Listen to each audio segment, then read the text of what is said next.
আসসালামু আলাইকুম রহমতুল্লাহ। আশা করি আপনারা ভালো আছেন, সুস্থ আছেন। আজকের এই ভিডিওতে আমরা আলোচনা শুরু করছি একটিয়া রেসি মশা। এর আরেকটা নাম আছে, আরেক নামেও আমরা পরিচিত, সেটা হলো সিমিসিফুগা। একটিয়া রেসি মশা বা সিমিসিফুগা ওষুধটা প্রেসক্রিপশন করতে হলে আমাদেরকে প্রথমেই যেটা মনে আসে আর কি, এর মডালিটি ভিন্ন হতে পারে। যে মেনস্ট্রুয়েশনের ফ্লো যত বেশি হচ্ছে, যন্ত্রণা ততই বাড়তেই থাকে। ঠিক তার বিপরীত, ল্যাকেসিসের ফ্লো যখনই শুরু হয় তখনই ব্যথা কমে যায়। এই জিনিসটা মনে পড়ে। এর বাইরেও একটিয়া রেসিমোসার অনেক গল্প আছে, সে গল্পগুলো আমরা এখন শুরু করছি। আশা করি ধৈর্য সহকারে শুনবেন, কাজে আসবে।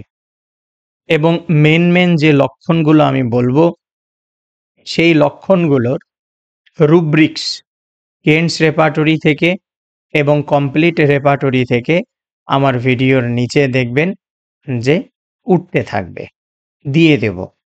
ফলে একই সাথে আপনাদের ম্যাটেরিয়া মেডিকা এবং রেপার্টরি দুটোই চর্চা করা হবে। প্রথম কথা যদি বলি, স্মরণ এই ফ্লোর বাইরে যদি চিন্তা করি, তাহলে একটা মা সদ্য সন্তান জন্ম দিয়েছে, জন্ম দেওয়ার পর থেকেই সে নিজেকে ভাবতে শুরু করেছে সে পাগল, বা সে অলরেডি ভাবা শুরু করে দিয়েছে সে পাগল হয়ে যাবে। কথা বুঝেন কিন্তু, সে ভাবতেছে পাগল, কিন্তু বাচ্চা জন্মানোর আগে সে কিন্তু পাগল ভাবেনি। বাচ্চা জন্মানোর পরে সে দুটো জিনিস ভাবতেছে, সে পাগল অথবা পাগল হয়ে যাবে, অথবা পাগল হয়ে যাবে। এ কথা যদি বলি, তাহলে আমাদের আরো দুটো ওষুধকে স্মরণ করতে হয়। একটা হচ্ছে সিফিলিনা, আর আরেকটা হলো ক্যাম্ফর, তাতেও আছে। এবং এই পাগলামো, সে যে পাগল হয়ে যাচ্ছে বা হবে, সেই বহিঃপ্রকাশটা পাবেন যে সে নিজেই তার নিজেকে আঘাত করতে চায়, বা আঘাত করতেও পারে, কিন্তু চাইবে এটা শতভাগ। তারপর যখন তার মধ্যে বাচ্চা হওয়ার পরে যে একটা পেইন থাকে শরীরে, নিউরেলজিক পেইন বলেন, অ্যাকিং পেইন বলেন, ডাল পেইন বলেন, যেটাই বলেন না কেন, এই পেইন যত কমতে থাকবে, একটিয়া রেসিমোসার পাগলামি তত বাড়তে থাকবে। এই সিচুয়েশন যদি কোনো রোগীর মধ্যে পান, হোক তার একটা ইনজুরি, যদি নর্মাল ডেলিভারি হয় কোনো অসুবিধা নেই, যদি সিজার হয়, ইনজুরি হয়, তারপরেও একটিয়া রেসিমোসা 200 শক্তি থেকে শুরু করতে হবে। অ্যাগ্রাভেশন না হওয়ার সম্ভাবনাই 90%, দেখবেন রোগী ভালোর দিকে চলে যাচ্ছে। এবার আসি সেন্সেশন নিয়ে। সেন্সেশন মোস্ট ইম্পর্টেন্ট একটিয়া রেসিমোসার জন্য। কি সেন্সেশন পাবো? সে ভাবছে, সে মনে করছে যে তার মাথার চারিপাশটাই যেন মোটা, ভারী, হেভি, লেখা আছে হেভি ব্ল্যাক ক্লাউডে ঢেকে ফেলেছে, এবং মাথাটাকে এমনভাবে ওই মেঘ আবৃত করে রেখেছে, ফলে সে সামনে যা দেখছে সবকিছু অন্ধকার দেখছে। তার কাছে কোনো কিছুই বোধগম্য বলে মনে হচ্ছে না। স্ট্রং সিমটমস এই একটিয়া রেসিমোসার। আর একটা অনুভূতি আছে, এই যে যেমন আমি চেয়ারে বসে আপনাদের জন্য টিউটোরিয়াল তৈরি করছি, আপনারা চেয়ারে বসে শুনছেন, খাটে শুয়ে শুনছেন, সোফায় বসে শুনছেন, যে যেভাবেই শোনেন না কেন? বসে তো আছেন, শুয়ে তো আছেন। একটিয়ারেসিমোসার রোগী হলে মনে হবে যেন তার চেয়ারের নিচ দিয়ে ইঁদুর দৌড়ে বেড়াচ্ছে, তার খাটের নিচ দিয়ে ইঁদুর দৌড়ে বেড়াচ্ছে। এটা একটিয়ারেসিমোসা ছাড়াও আরো দুটো ওষুধের মধ্যে পাই। একটা হলো ল্যাকক্যান আর আরেকটা হলো ইথুজা। একটা ল্যাকক্যান আর আরেকটা ইথুজা আমরা সেখানেও পাই। দেখব। এবার আসি এর কিছু পেন নিয়ে। পেন, কিছু নিউরালজিয়া আছে। তার মধ্যে আমরা পাবো অ্যাকিং sharp and darting pain, shooting pain. Shooting pain মানে তীর বা আগা আছে এরকম তীক্ষ্ণ কোনো কিছু যেন ঢুকে যাচ্ছে, যেটা সহ্য করার মতো না। বিশেষ করে এই যে টেম্পল রিজনে, মাথা, এই দুই পারের এই যে এখানে যে ইয়াটা আছে জয়েন্ট, এই টেম্পল রিজনে রোগী সিঁড়ি দিয়ে উঠলে এই কষ্ট দ্বিগুণ হয়ে যায়, বেড়ে যায়। কিন্তু যেই লেইং ডাউন শুয়ে পড়েছে তার যাবতীয় কষ্ট কমে গেছে। এটা আমাদেরকে মনে রাখতে হবে। Another important symptoms for একটিয়ারেসিমোসা, আমরা এর ইউটেরাস এবং ওভারি কেন্দ্রিক কিছু লক্ষণ পাই। রোগীর ইউটেরাস এবং ওভারি কেন্দ্রিক যে কোনো লক্ষণই প্রকাশ পাক না কেন, যে কোনো রোগ হোক না কেন, তার সঙ্গে ওভারিতে কোনো কমপ্লেন হয়েছে অথবা ইউটেরাসে হয়েছে, তার সঙ্গে হার্টের কোনো না কোনো একটা ট্রাবল আমাদের সামনে নিয়ে রোগীরা আসবেই। শুধু হার্টের কমপ্লেন, ডিজিটালিস, নেজা, ওদেরকে আমরা যেভাবে চিন্তা করি ওইভাবে এখানে না। এটা কারো সঙ্গে আসতেছে, কারো সঙ্গে অ্যাসোসিয়েটেড কমপ্লেন, এটা কারো সঙ্গে আসতেছে। সঙ্গে কার সঙ্গে? ইউটেরাস এবং ওভারি কেন্দ্রিক কোনো কষ্ট, কোনো ডিজিজ, কোনো উপসর্গ নিয়ে তার হার্টের কমপ্লেনগুলো আসবে। রোগী মনে করবে, রোগীর মনে হবে হঠাৎ তার হার্টের কাজটা, ক্রিয়াটা বন্ধ হয়ে যাবে, থেমে যাবে। ফলে রোগীর মধ্যে কি আসবে? প্রথমে দম বন্ধ হয়ে যাওয়ার মতো অবস্থা আসবে। সামান্য নড়াচড়াতেই প্যালপিটেশন শুরু হয়ে যাবে। তাই দেখবেন বইতে স্পষ্ট লেখা আছে palpitation from last motion or movement. এই সিমটমসটা একটিয়ারেসিমোসার থেকেও স্ট্রং আছে হলো ডিজিটালিসে। তবে ডিজিটালিসে ওভারি এবং ইউটেরাস কেন্দ্রিক কোনো কমপ্লেনের সঙ্গে হার্টের কোনো কমপ্লেন আসে না।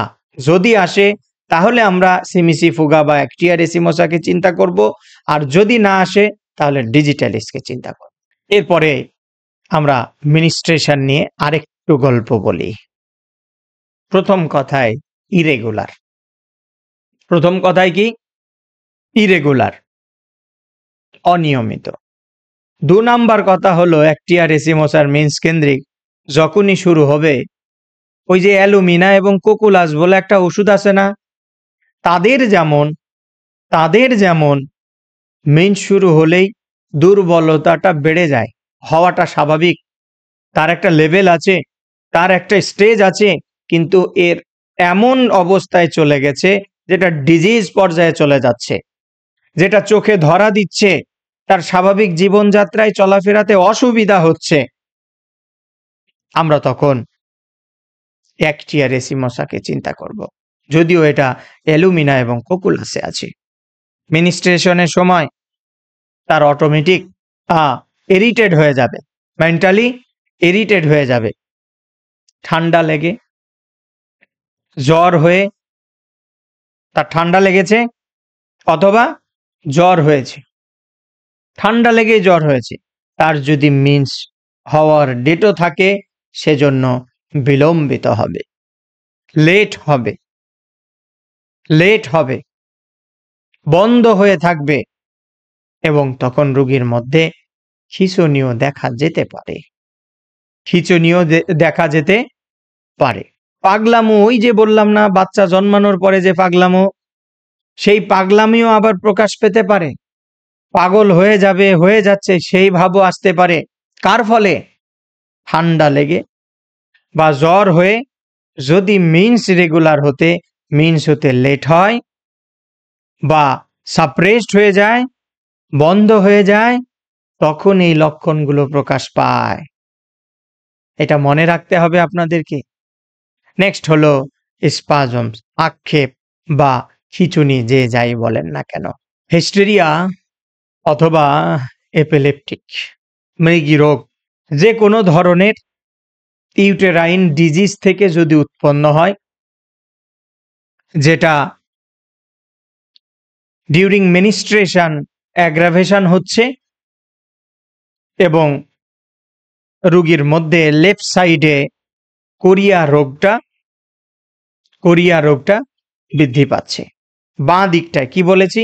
খিঁচুনিটা ওই সকল মানুষদের যারা হিস্ট্রিয়াগ্রস্ত রোগী, যাদের মধ্যে ইপিলেপটিক মৃগী রোগ আছে, তাদের এই লক্ষণগুলো আসবে কি কেন্দ্রিক? ইউটেরাইন কমপ্লেন্সের সঙ্গে আসবে, মাসিকের সময় বাড়ে এবং তার যদি কোরিয়াটা প্রকাশ পায় সেটা অনলি বাঁ দিকে প্রকাশ পাবে। এই কোরিয়ার জন্য আরও একটা ইম্পর্টেন্ট ঔষধ হলো অস্টিলিগো, মনে রাখা যায়।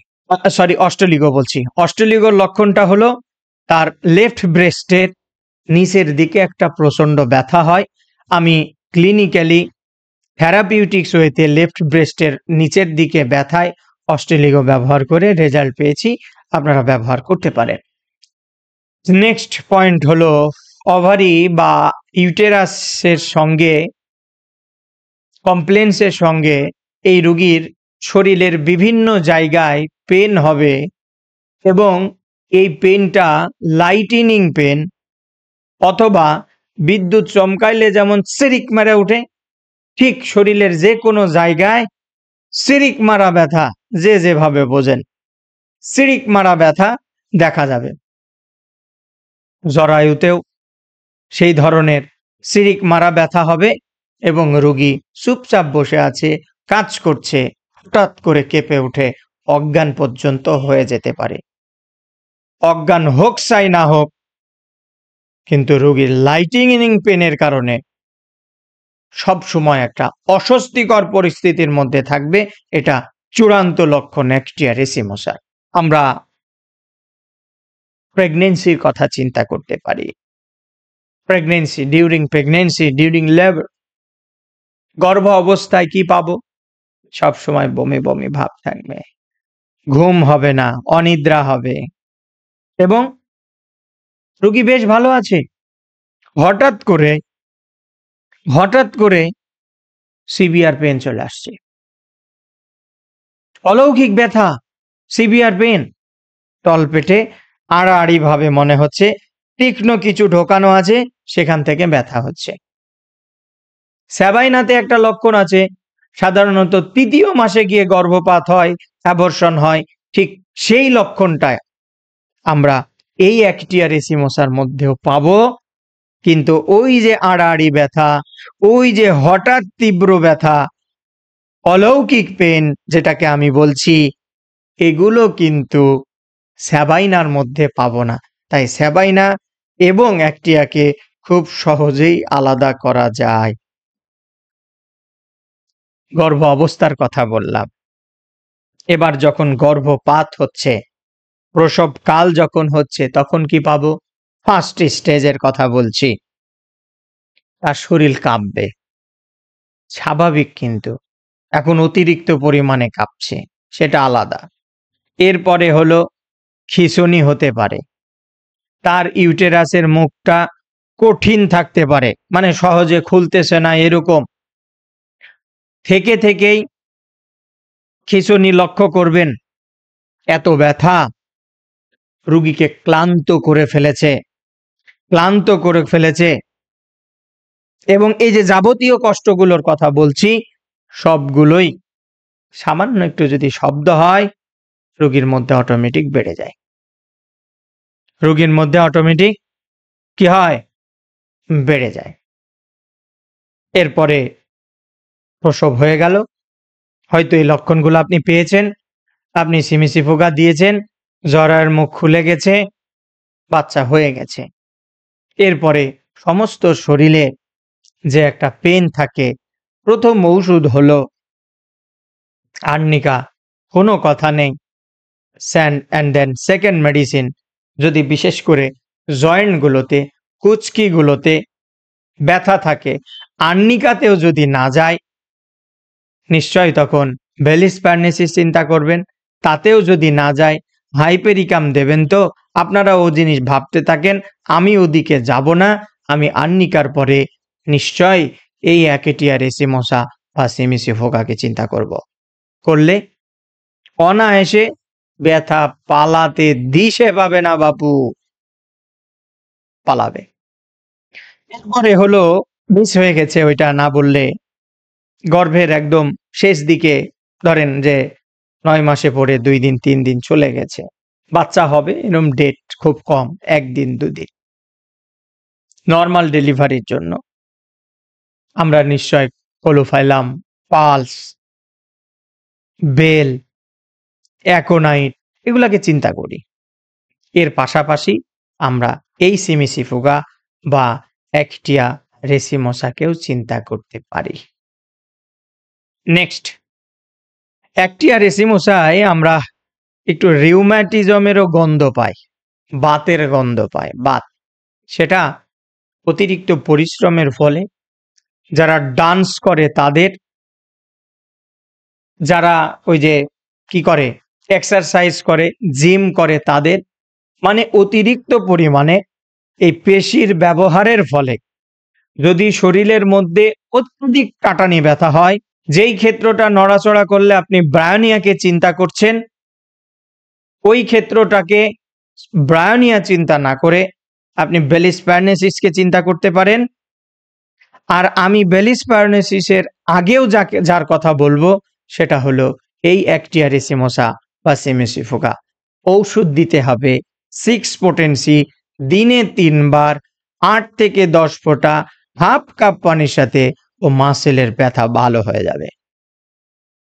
এছাড়াও আমাদের সি, ডি এবং এল এর আগ পর্যন্ত আর কি, সি এবং ডিতে, মানে ঘাড়ে এবং পিঠে, ওই যে অনেক যারা মাটির কাজ করে, ভারী বোঝাই করে, অতিরিক্ত পরিমাণে এগুলো কাজের ফলে বাত দেখা যায়, ফলে অবশ হয়ে যায়। এছাড়াও যারা সেলাই মেশিনে কাজ করে, সারাদিন মাথায় যেমন নিচে নামায় রাখতে হয় তাদের, যারা টাইপিং এর কাজ করে, টাইপিং মাথা নিচে নামায় রাখতে হয় তাদের, যারা পিয়ানো বাজায় তাদেরও মাথা কিন্তু এই যেভাবে নিচের দিকে দিয়ে রাখতে হয় তাদের। ফলে যদি এই বোনসগুলো খুব মানে কি স্পর্শকাতর হয়ে থাকে, পেন শুরু হচ্ছে, আগে তো বোনস ক্ষয় হয় না, ডিস্ক, ব্লু ডিস্কগুলো ক্ষয় হয় না, হার্নিয়েশন হয় না, মাসেলে আগে ব্যথা হয়, আমরা অ্যাগারিকাসকে চিন্তা করি, নিশ্চয় ভালো ওষুধ। এরপরে র্যানানকুলাস বালকে চিন্তা করি, সেটাও নিশ্চয় ভালো ওষুধ। তার পাশাপাশি যদি ওগুলোতে কাজ না হয়, আরও তো ওষুধ আছে। মাঝে মাঝে একটা ভিডিওতে বলি যে এন কাঞ্জিলাল বলে আমার হোমিওপ্যাথিতে ওষুধ আছে, ডাক্তার নেই। কি নেই? ডাক্তার নেই। আপনি তখন এই অ্যাকিটিয়া রেসিমোসাকে চিন্তা করবেন, বিফলে যাবেন না। পোটেন্সি হলো 30। সব দেখে এই যে আমরা এই ওষুধটা দেব, তাহলে অ্যাগারিতেও আছে, রেনানকুলেও আছে, তাহলে এই দুটোর সাথে এটার পার্থক্য কি? সুই ফোটানো ব্যথা, স্টিচিং পেন, এবং জায়গায় জায়গায় পপ করে ধরে। অ্যাঙ্কার আছে তো আটকে গেছে, এরকম আটকে খুলছে না। এখন এই ছুঁচ ফোটানো ব্যথা বা হুল ফোটানো ব্যথা বা স্টিচিং পেন অ্যাপিসেও আছে, কিন্তু এই যে খুব করে ধরে নেওয়া ব্যথা অ্যাপিসে আছে? নেই গো, নেই নেই নেই, পাবেন না। ফলে আমার পথ ক্লিয়ার হয়ে যাচ্ছে। আচ্ছা, আরো একটা পয়েন্ট, উইলিয়াম বার্টসের বইতে দেখেছি মেনিস্ট্রেশনের গন্ডগোল বাতজনিত কারণে। আগে ঠিক ছিল, বাত ধরা পড়ার পর থেকে আমার মিনসেল গন্ডগোল শুরু হয়ে গেছে ডাক্তারবাবু। আপনার অস্ত্র হলো এই সিমিসিফোগা, এই সিমিসিফোগা। এছাড়াও আমরা সিপিয়া, লিলিয়াম ট্রিগলিয়াম, আদার্স আরো ওষুধ আছে, এইগুলাকে চিন্তা করতে পারি যদি লক্ষণ পাই, তাছাড়া দরকার নেই। আর প্রথমেই বলেছি, যত ফ্লো তত ব্যথা, ঔষধ হলো সিমিসিফোগা, ঔষধ হলো সিমিসিফোগা। এর মাদার ব্যবহার করা যায় না। আপনি 6, 30, 200, 1M, 10M, 50M, CM অবধি যেতে হয় না, তার আগেই এই ওষুধের রোগী ভালো হয়ে যায়। আশা করি সিমিসিফোগা আমি আপনাদেরকে বোঝাতে সক্ষম হয়েছি। যা বললাম বন্ধুরা, আমি যেগুলো ওষুধের ভিডিও দেব, আমি যে লক্ষণগুলো বলবো এগুলো আমার চেম্বারে কাজে লাগানো, আমি রেজাল্ট পেয়েছি, ওই সকল লক্ষণগুলো বলবো। এর বাইরে আরো বহু থাকবে, সেগুলো আপনারা পড়বেন।